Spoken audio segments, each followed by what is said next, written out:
statement and remark, which I will skip, and I will go straight to the question. Do you believe that different political systems, other than liberal, can build maritime states? All right, thank you.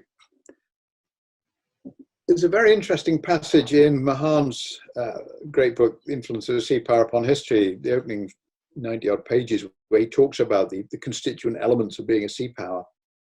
And one of them is the character of the government.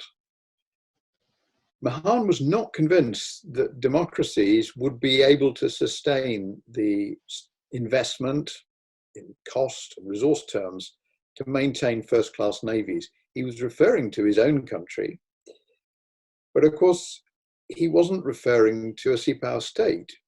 Mahan's political concerns was that the American system would do something it had done before, which was to essentially ignore the Navy or just about rub it out. The United States Navy has been rubbed out on at least 4 occasions and came very close to being completely destroyed in 1947 by the Army and the Air Force. It's not the United States' first defense force or its second defense force. It probably ranks just about 3rd, pretty much level with the Marine Corps.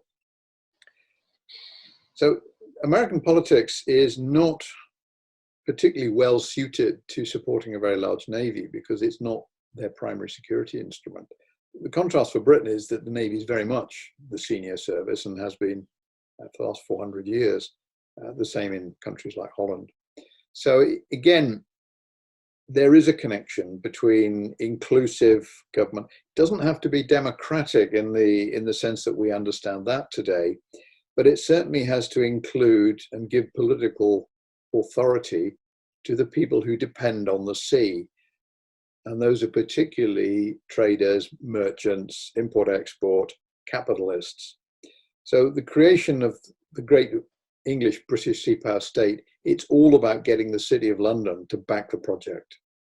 And the deal is the state will create a powerful navy which will protect the trade and commercial overseas interests of City of London merchants, ship owners and bankers, and in return they will pay their taxes willingly to the state to pay for the navy.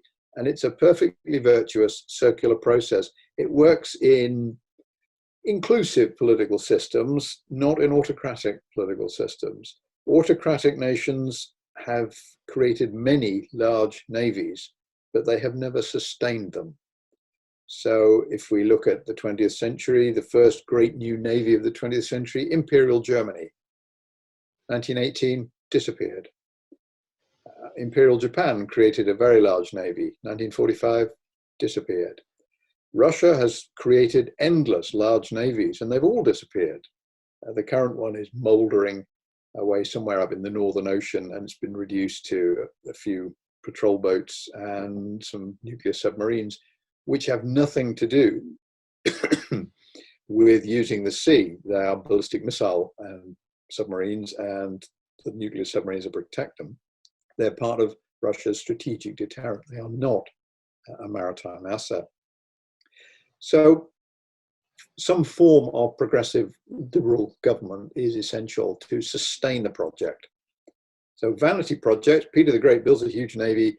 Within 5 years of his death, it is all gone, absolutely all of it, and they have to rebuild it over and over again. So yes, the long-term continuity is the key, and I think Mahan made this point very well.